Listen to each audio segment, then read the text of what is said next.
سائل بھائی وہ کہتے ہیں کہ جی یہ جو کچھ صوفیاء ایگزسٹ کر رہے ہیں دنیا میں یہ اس بات کا ثبوت ہے کہ اس کی کوئی اصل بھی تھی جس کے یہ جعلی فوٹو کاپیاں ہیں. جی سر وہ اصلی بھی جن کو آپ سمجھ رہے ہیں وہ بھی جعلی تھے. اس کی اصل جو ہے وہ اللہ اور اس کے رسول سے اٹیچ چیزیں تھیں. السلام علیکم ورحمۃ اللہ وبرکاتہ. Real and fake to Sahil Adeem. Engineer Muhammad Ali Mirza نے اس ویڈیو میں کچھ چیزیں بتائی ہیں جو ساحل ادیم کے ریلیٹڈ ہیں اور بھی ساری چیزیں بتائی ہیں جیسے کہ نبی جو کرتے تھے خانہ کعبہ پہ گلاب چڑھانا یا زمزم کی پانی کے جو معاملہ ہے اور کافی ساری چیزیں ہیں جو اس ویڈیو میں بتایا گیا ہے کہ آج کے ڈیٹ میں جو لوگ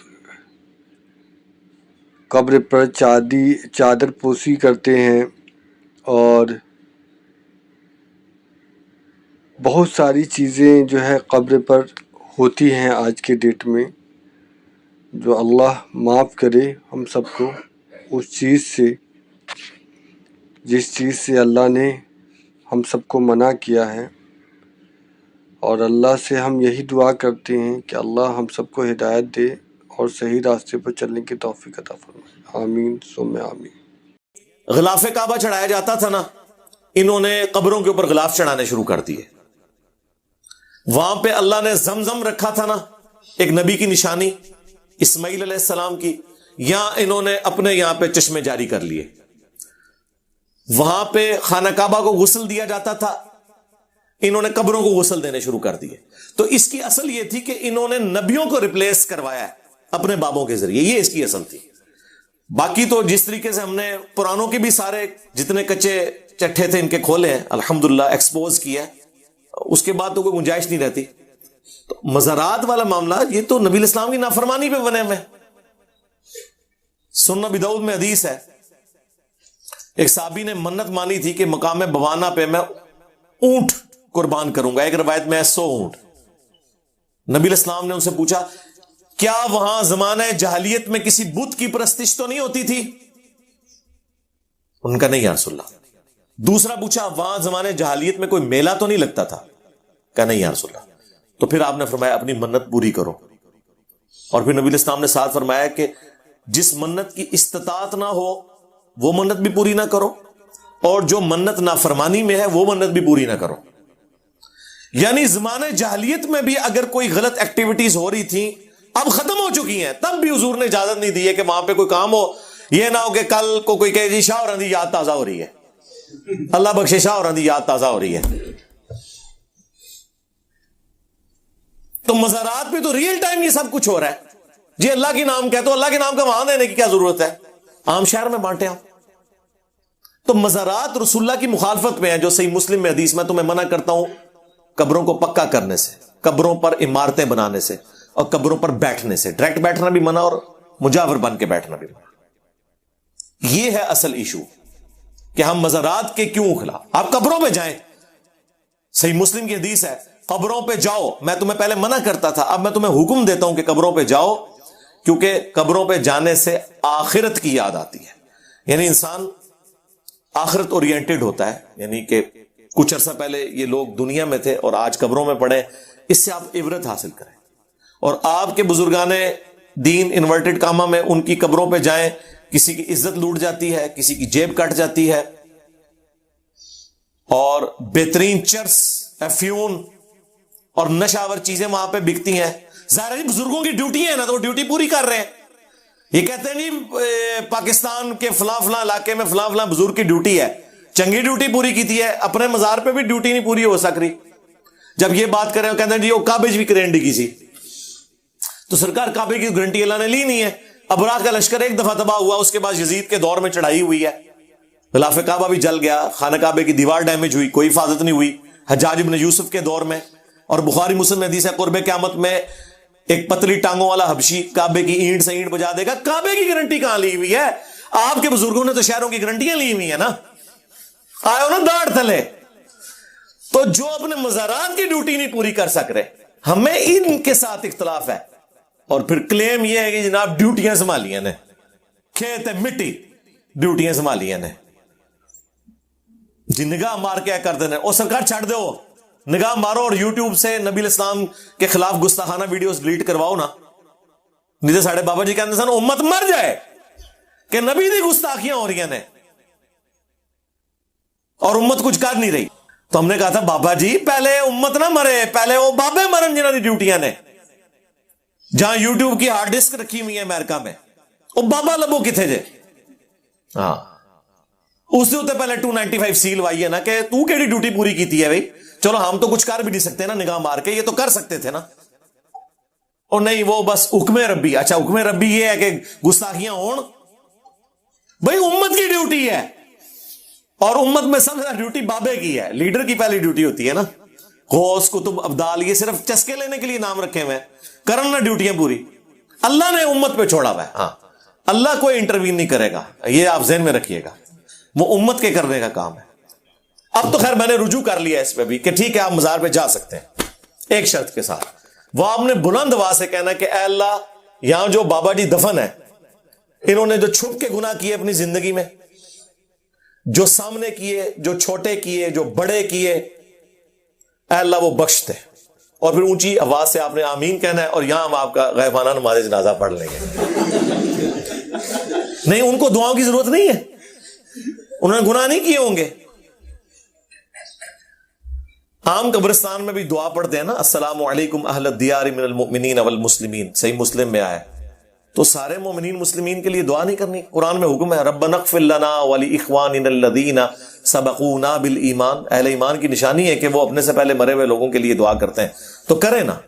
اگر میرے بھائی آپ اپنے رشتہ داروں کے لیے دعا کرتے ہیں کہ اللہ تعالیٰ ان کے اگلے پچھلے گناہ معاف کرے, تو بابوں کے لیے نہیں کر سکتے کہ اللہ ان کے اگلے پچھلے چھپ کے کیے ہوئے, سامنے کیے ہوئے, چھوٹے کیے ہوئے, بڑے کیے ہوئے گناہ بخش دے. اللہ ان کی قبر میں کیڑے نہ پڑے, ہاں اللہ انہیں ہتھوڑا نہ پڑے. اس میں کون سی گستاخی والی بات ہے؟ آپ میری زندگی میں میرے لیے دعا کریں, میری قبر پہ کریں, میں تو خوش ہوں گا. ہماری کون سی چیز ٹیک پہ لگی ہوئی ہے؟ ہمیں تو مسلمانوں کی دعاؤں کا حصہ چاہیے. تو ہم ان مزارات کی مخالفت کرتے ہیں. اور نبی علیہ السلام کو اپنے والے سے اتنی ٹینشن تھی کہ بخاری اور مسلم دونوں میں حدیث ہے, اما عائشہ کہتی ہیں کہ جس مرض میں حضور کی وفات ہوئی ہے, جب آپ پہ گھبراہٹ ہوتی تھی تو آپ اپنے چہرے اقدس سے چادر کو ہٹاتے تھے, پاس پانی کا ایک پیالہ تھا, اپنے چہرے کے اوپر وہ پانی ملتے تھے بخار کی شدت کو کم کرنے کے لیے, اور ساتھ ساتھ فرماتے تھے لعن اللہ الیہود والنصارى, اللہ کی لعنت ہو یہود و نصارہ پہ, اتخذوا قبور انبیاءہم مساجدہ, انہوں نے نبیوں کی قبروں کو سجدہ گاہ بنا لیا تھا. اور اس کے ساتھ اما عائشہ کے الفاظ ہیں بخاری مسلم میں کہ اگر ہمیں یہ ڈر نہ ہوتا کہ لوگ قبر رسول پہ سجدے شروع کر دیں گے تو ہم قبر رسول کو اوپن چھوڑ دیتے. یعنی ویسے تو حجرے کے اندر تھی نا, تو حجرے کی دیوار بھی گرا دیتے کہ جب کوئی آئے اجازت لینے کی بھی ضرورت نہیں ہے, حاضری دے. لیکن ہمیں ڈر تھا کیونکہ نبی علیہ السلام ہمیں ڈرا رہے تھے. اما عائشہ کو ڈر تھا, ان کا ڈر ختم ہو گیا. یہ ہوتے تو کہتے ہیں اما عائشہ سے کہ بھئی وہ تو شرک تو ختم ہو چکا ہے. اس میں میں نے تفصیلی ویڈیو ریکارڈ کرائی ہے, مجھے اپنے بعد تم سے شرک کا خوف نہیں, آپ دیکھ لیں, میں نے ان کی طبیعت صاف کی ہے, انہوں نے جو دھوکہ دیا امت کو. صحیح بخاری میں حدیث ہے, دیکھنا میری شان کو اس طرح بلند نہ کرنا جس طرح نصارہ نے اپنے پیغمبر کو بڑھا دیا.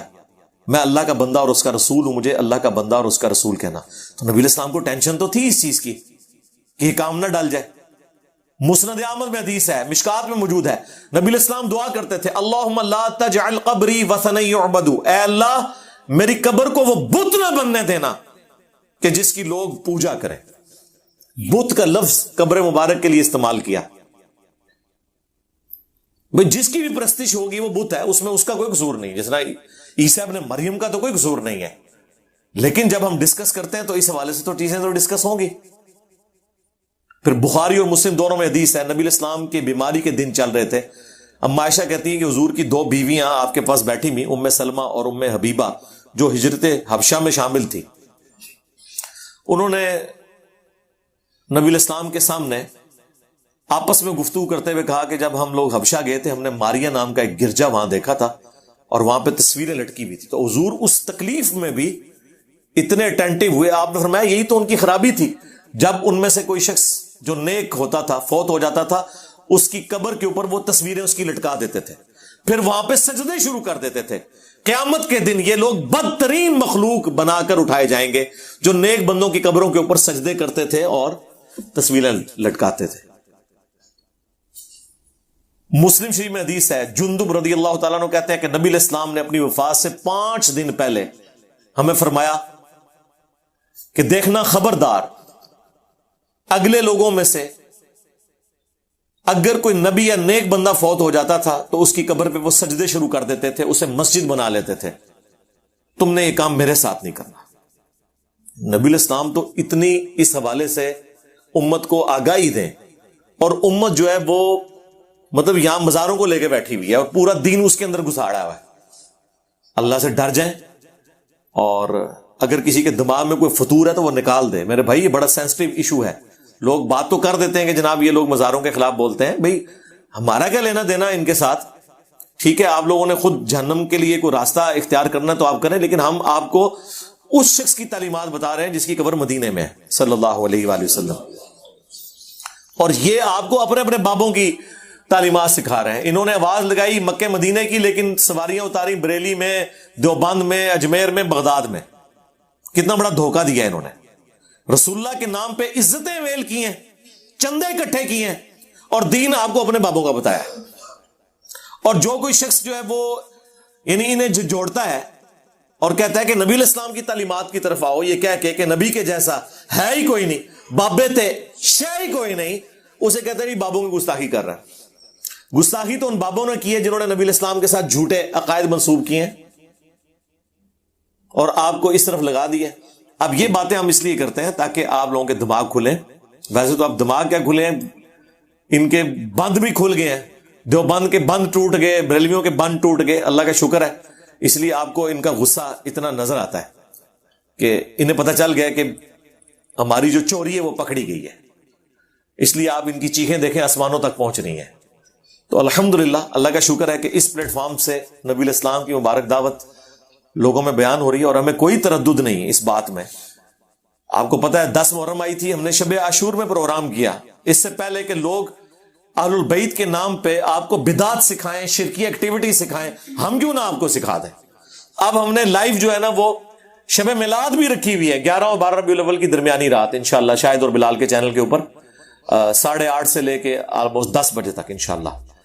تو ٹھیک ہے, ہم لوگ بھی الحمدللہ اپنے نبی علیہ السلام کی مبارک دعوت لوگوں کے سامنے پیش کر رہے ہیں. آپ لوگ بھی کوشش کریں انشاءاللہ, جس کی بات میں وزن ہوگا لوگ قبول کریں گے. صلو علی محمد وآل محمد, اللہم صلی علی محمد وعلی آل محمد واصحاب محمد وازواج محمد وامت محمد اجمعین الی یوم الدین, آمین.